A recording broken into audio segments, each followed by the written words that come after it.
दोस्तों, पितृपक्ष में पड़ने वाली एकादशी को इंदिरा एकादशी या श्राद्ध एकादशी कहते हैं। एकादशी के दिन चुपचाप गाय को खिला दें। यह एक छोटी सी चीज, उससे पहले दोस्तों जान लेते हैं इंदिरा एकादशी के बारे में।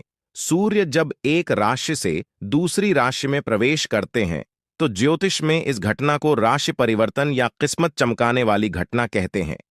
हर महीने एकादशी का पर्व आता है, लेकिन सितंबर महीने में आने वाली इंदिरा एकादशी सबसे ज्यादा महत्वपूर्ण होती है। इस दिन सूर्य धनु राशि के निकट कर कुंभ राशि में प्रवेश करता है। आइए जानते हैं साल 2024 में इंदिरा एकादशी कब है। स्नान दान मुहूर्त महत्व। साल 2024 में इंदिरा का एकादशी 28 सितंबर 2024 को मनाई जाएगी। इस दिन पवित्र नदी में स्नान के बाद सूर्य पूजा करने वालों को आरोग्य, धन, सुख, समृद्धि और अक्षय पुण्य आन प्राप्ति होती है। कहते हैं इस दिन गुण, अन्न, वस्त्र, काला तिल आदि का दान करने वालों को मोक्ष प्राप्ति होती है। विजय एकादशी से धरती पर अच्छे दिनों शुरुआत मानी जाती है। सूर्य के उत्तरायण से देवताओं के दिन का आरंभ होता है। धार्मिक मान्यताओं के अनुसार एकादशी के दिन स्वर्ग का दरवाजा खुल जाता है, इसलिए इस दिन किया गया दान पुण्य अन्य दिनों में किए गए दान पुण्य से अधिक फलदायी होता है। वास्तव में 28 सितंबर एकादशी के दिन अगर आप यह उपाय कर लेते हो तो यनन आप पर मां लक्ष्मी कृपा होगी और आप धनवान बन जाओ। आप धनवान ना बने तो मुझे बताना दोस्तों, बस जो उपाय आपको बताया जाए वह उपाय कर लेना। चलिए जानते हैं। एकादशी के दिन चुपचाप गाय को खिला दें। यह एक छोटी सी चीज, रोडपति भी होंगे, करोड़पति मिलेंगे, सभी संकट और कष्टों से मुक्ति, मृत्युदंड पितृदोष तुरंत होगा खत्म, पूरे साल आपके भरे रहेंगे अन्न धन के भंडार। यूं कहें कि आप 7 पुश्ते तक करेंगे रुपयों पैसों पर राज। दोस्तों, 7 पीढ़ियों तक बैंक बैलेंस बढ़ता चला जाएगा। सभी भी दुख, दर्द, संकट, कष्ट है वह दूर हो जाएंगे और सभी सुख आपके कदमों में आ जाएंगे। सभी सुख आपके कदम चूमेगी। यदि आप यह एक छोटी और खास चीज चुपचाप गाय को खिला देते हैं तो तत्काल गरीबी आपके जीवन से खत्म हो जाएगी। यूं कहें व्यक्ति रंग से राजा बन जाता है और 33 कोटि देवी देवताओं को धारण करने वाली गौ माता भी कृपा व्यक्ति पर आजीवन बरसती है। व्यक्ति के घर में कभी भी अनंत धन वस्त्र कम नहीं होती है। धन के भंडार व्यक्ति के घर में भरे रहते हैं। व्यक्ति के जीवन से तत्काल गरीबी खत्म हो जाती है। तो दोस्तों, कौन कौन से वे गाय से जुड़े खास और महत्वपूर्ण उपाय हैं जिन्हें यदि आप एकादशी के दिन कर लेते हैं तो दोस्तों या न मानिए, आपके घर में अन्न धन के भंडार सदैव भरे रहेंगे। जो भी जीवन के दुख, दर्द, संकट, कष्ट है वह सभी दूर हो जाएंगे। इस वीडियो में हम आपको उसी एक खास और महत्वपूर्ण चीज के बारे में बताएंगे, क्योंकि आपको एकादशी के दिन गाय को जरूर खिलानी है। तो दोस्तों, अपने फायदे के लिए पूरा वीडियो देखना। यदि आज इस वीडियो को अपने बीच बीच में से देखा, काट काट कर देखा, तो या एन मानिए जीवन में आपको कभी सफलता हासिल भी नहीं होगी, क्योंकि इस वीडियो में आपको कुछ ऐसे उपाय गाय से जुड़े बताने वाले हैं जिन्हें करने से आपके जीवन के जो भी दुख, दर्द, संकट है या कामयाबी होने में कोई बाधाएं आ रही, सभी से छुटकारा मिलने वाला है। यूं कहे कि आपके जीवन में अपार धन, सुख, संपत्ति प्राप्ति हो जाएगी। कभी भी धन से संबंधित परेशानी नहीं रहेगी। आर्थिक स्थिति आप प्रबल हो जाएगी। धन प्राप्ति के योग्य बन जाएंगे और जीवन में सदैव अनंत धन के भंडार आपके घर में भरे रहेंगे। अनंत धन, वस्त्र कभी कमी नहीं होगी आपके घर में। तो दोस्तों, आज का वीडियो पूरा देखकर जाना। यदि आप चाहते हैं आप और आपके परिवार पर सदैव गौ माता कृपा से, आपके पितरों कृपा से, देवी देवताओं कृपा से, तो दोस्तों वीडियो को पूरा देखकर जाना। बहुत ही फायदेमंद वीडियो है। पूरे 300 सालों के बाद ऐसे दुर्लभ संयोग है, तो पूरा वीडियो देखकर जाना। यदि आप लाभ हासिल करना चाहते हैं और 7 पीढ़ियों तक कभी कोई किसी तरह अटैक, कमी ना हो या फल चाहते हैं, तो वीडियो को पूरा देखकर जाना। बहुत ही लाभप्रद वीडियो है आपके लिए। दोस्तों वीडियो को आगे शुरू करें उससे पहले आपसे रिक्वेस्ट करते हैं कि इस वीडियो को लाइक कर चैनल को सब्सक्राइब कर देना और कमेंट बॉक्स में सच्चे दिल से जय गौ माता जरूर लिख देना, जिससे माता कृपा आपके और आपके परिवार के ऊपर सदैव बरसती रहे और ज्यादा से ज्यादा वीडियो को शेयर जरूर करना, ताकि और लोग भी इस वीडियो के माध्यम से लाभ हासिल कर सके। इन उपायों को करने से अपने जीवन में सदैव धन सुख संपत्ति प्राप्ति कर सके। तो शेयर करना ना भूले इस वीडियो को, जिससे और लोगों का भी भला हो। आपको बता दें, इस दिन तीर्थ स्नान करना बहुत ही फलदायी समझा गया है। यदि कहीं तीर्थ स्थान पर पवित्र नदी में स्नान करना संभव ना हो, तो आप क्या करें? घर पर ही नहाने वाले पानी में गंगा जल कुछ बूंदे डालकर स्नान कर लें, और साथ ही साथ यदि आप स्नान आदि से निवृत्त हो जाएं, सर्वप्रथम तो अपने घर के पूजा स्थान को साफ कर वहां पूजा पाठ करें। आप और पितरों के निमित्त तर्पण, पिंडदान तो आपसे बने अन्न धन वस्त्र दान जरूर करें, और इस एकादशी के दिन दान करने से सभी मनोकामनाएं पूर्ण हो जाती हैं। एकादशी के दिन विशेषकर पूर्वजों पूजन के लिए बहुत ही शुभ फलदायी समझा गया है। मकर संक्रांति के दिन पिंड दान करने से पूर्वजों आत्मा को शांति मिलती है और उनको मोक्ष मिलता है। और आपको बता दें, इस बार जो इस दिन पितृपूजा के साथ साथ हनुमान जी मंगल देवता और भगवान शिव ना भी पूजा जरूर करनी चाहिए। आपको बता दें कि इस दिन यदि आप हनुमान जी और मंगल देवता भगवान शिव पूजा करते हैं, तो मंगल का ग्रह जनित दोष भी दूर हो जाता है। व्यक्ति के जीवन में धन सुख संपत्ति प्राप्ति हो जाती है, समस्त मनोकामना व्यक्ति पूर्ण हो जाती है। और दोस्तों, साथ ही साथ अब बात करें आपको उस दिन, मतलब यह जो एकादशी के दिन है, इस दिन आपको एक उपाय तो जरूर करना है। गाय का उपाय बताने से पहले एक उपाय आपको बता दें, इस उपाय को जरूर दूर करें। क्या करें कि शाम के समय पीपल के पेड़ के नीचे आपको सरसों का चौमुखी दीपक, आटे का दीपक बनाना है। चौमुखी, उसमें आपको कलावे बाती लगाकर सरसों के तेल का दीपक जला देना है, और बीच में 2 साबुत फूल वाले लौंग भी डाल दें। फिर देखिए कैसे चमत्कार आपके जीवन में होता है। शाम के समय जलाकर उसे छोड़े, मनोकामना मांगकर। दोस्तों, 11 दिनों के आप वह मनोकामना पूर्ण ना हो जाए तो हमें बता देना। बहुत ही प्रभावशाली उपाय बताया मैंने आपको, बहुत ही दुर्लभ से दुर्लभ है। इस बार नए वर्ष के उपाय को जरूर करें, यह उपाय जो है बहुत ही आपको लाभ देगा। और अब बात करें गाय से जुड़े कौन कौन से उपाय आपको इस दिन, मतलब गाय से जुड़े उपाय जिन्हें करने से व्यक्ति को 7 पीढ़ियों तक बैंक बैलेंस कमी नहीं होती, दुख दर्द संकट कष्ट दूर हो जाते हैं, और सभी सुख व्यक्ति के कदमों में आ जाते हैं। कदम चूमती है सभी सुख, और घर में धन के भंडार सदैव भरे रहते हैं, कोई कमी नहीं होती। किसी तरह कौन कौन से उपाय ध्यान से सुनना, जिस तरह बताएं उसी तरह इन उपायों को आपको करना है। तो चलिए शुरू करते हैं। कौन कौन से गाय से जुड़े उपाय हैं? प्रभावशाली चमत्कारिक उपाय है जो कि आप किस्मत को चमका देंगे। एकादशी से आपको लाभ शुरू करते हैं। दोस्तों, सनातन परंपरा में गाय गंगा और गायत्री का बहुत ज्यादा धार्मिक महत्व है। मान्यता है कि गौ माता के शरीर पर 3 कोटि देवी देवताओं का वास होता है। गौ माता पूजा करने वाले जातक पर इन सभी देवी देवताओं कृपा बरसती है। गौ सेवा से न सिर्फ इस जन्म के बल्कि पूर्व के भी दोष दूर हो जाते हैं।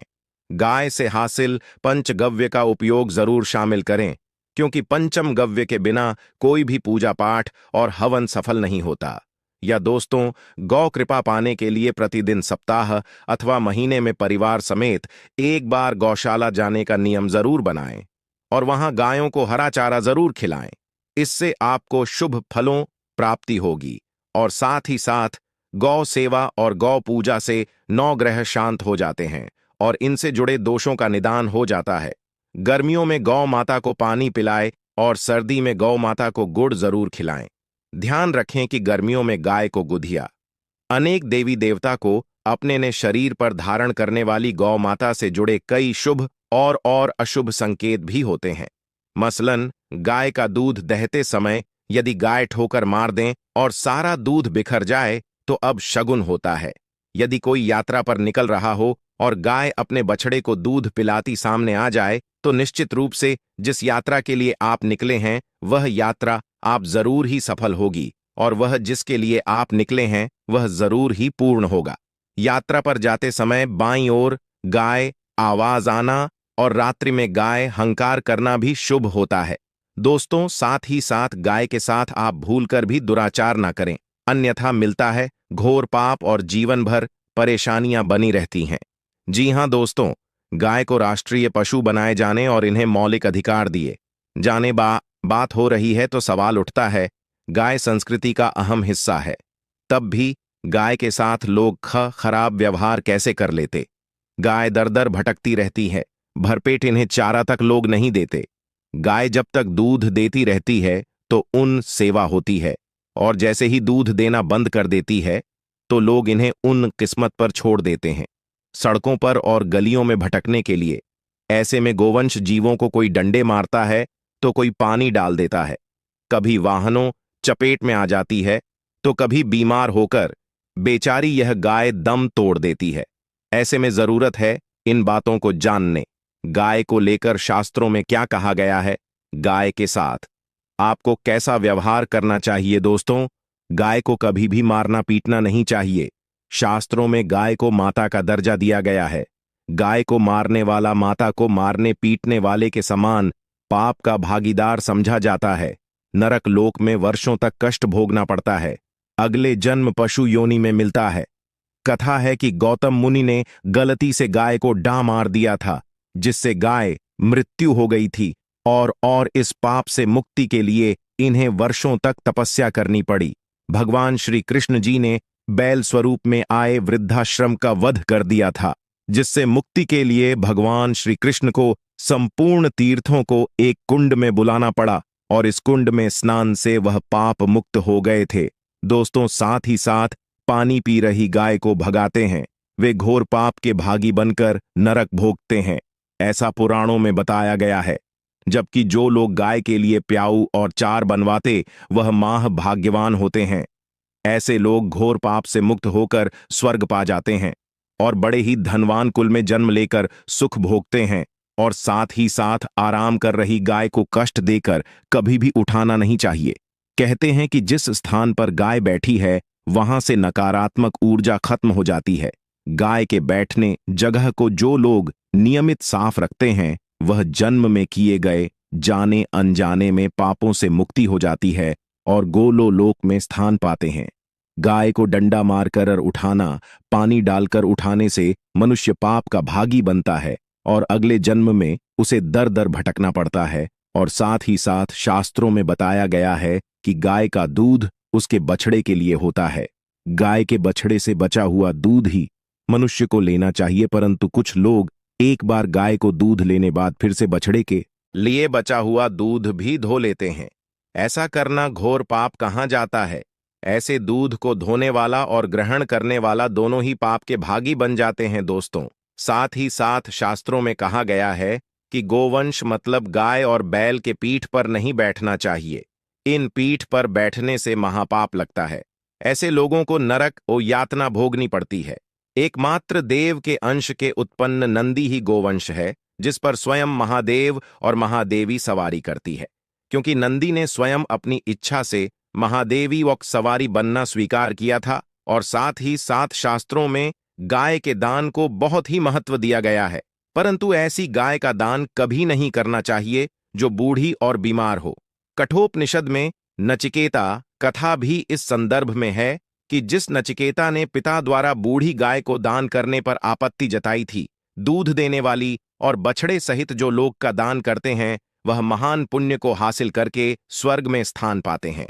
दोस्तों, साथ ही साथ सूर्य चंद्र मंगल शुक्र युक्ति राहु से हो तो पितृदोष होता है।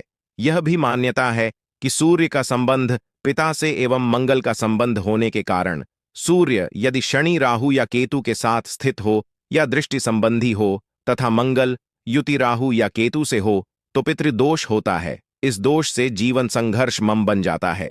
पितृदोष हो तो गाय को प्रतिदिन या किसी भी एकादशी को या किसी पूर्णिमा के दिन अमावस्या या किसी भी खास दिन पर रोटी गुड़ चारा खिलाने से पितृदोष खत्म जाता है। साथ ही साथ गाय पीठ पर जो कुबड़ बना होता है वह बृहस्पति गुरु है। अतः जन्मपत्री में यदि बृहस्पति अपनी नीच राशि मकर में हो या अशुभ शिवलिंग में जा रहे हों और सामने से गौ माता आती हुई दिखाई दे तो गौ माता को अपनी दाहिनी ओर से जाने देना चाहिए। आप यात्रा जरूर ही सफल होगी और जिस घर में गाय होती है उसमें वास्तु दोष स्वतः ही खत्म हो जाता है। और साथ ही साथ आपको बता दें कि गाय को आप भी रोटी बनाएं, प्रतिदिन ताजी रोटी ही बनाएं। गाय को अगर आपने रोटी बनाई है तो कोशिश करें कि उस रोटी को आप तुरंत ही गाय को दे दें। अगर आप उस रोटी को रख दें और उस रोटी को अगले दिन देंगे तो वह रोटी बासी मानी जाएगी। गाय को कभी भी बासी रोटी ना दें, इससे घर में नकारात्मक ऊर्जा वास करती है और जो भी काम आपके बनने वाले होंगे वह काम भी आपके बिल्कुल भी नहीं बनेंगे। इससे आपके घर में हमेशा दर्द देवता का वास रहेगा और आप जिस भी काम को करेंगे उस काम में आपको हमेशा असफलता ही हाथ लगेगी। इसीलिए कोशिश करें गाय को रोजाना ताजी रोटी बनाकर खिलाएं और रोटी को बिल्कुल ना रखें। बासी रोटी गाय को ना दें और साथ ही साथ सड़ी गली चीजें गाय को नहीं खिलानी चाहिए। घर में कोई फल है, कोई सब्जी है, सड़ जाए तो लोग क्या करते हैं, गाय को देते हैं। नहीं, ऐसा नहीं करना चाहिए। ऐसा करने से यदि आप गाय को खिलाते हैं तो आप पाप के भागी बन जाते हैं। आप बिल्कुल सड़ी गली चीजें गाय को ना खिलाएं और साथ ही साथ एकादशी पर आटे 11 लोहियां बनाकर उनके ऊपर हल्दी लगाएं। इसके बाद गाय को खिलाएं। हर एक लोही को खिलाते समय गाय के सिंघवाल आपके जीवन में खुशियां ही खुशियां होंगी। और एक बार एकादशी पर आप 7 बार गाय परिक्रमा भी कर लें तो आपके समस्त काम होंगे। और एकादशी पर साथ ही साथ आप गाय को जब भी रोटी दे, रोटी पर या तो आप थोड़ी हल्दी लगा लें या थोड़ा गुड़ रख लें। अगर गुड़ ना हो तो आप थोड़ा घी रख सकते हैं। दोस्तों, गाय को कभी भी सूखी रोटी ना खिलाएं। सूखी का मतलब गाय को रोटी खिलाए, उस पर कुछ ना कुछ रखकर खिलाएं। हल्दी रख ले, गुड़ रख ले, मिश्री घी या जो भी रख ले, मतलब खाली नहीं खिलानी है। इतना करने मात्र से आपके जीवन के सभी दुख दर्द समाप्त हो जाए।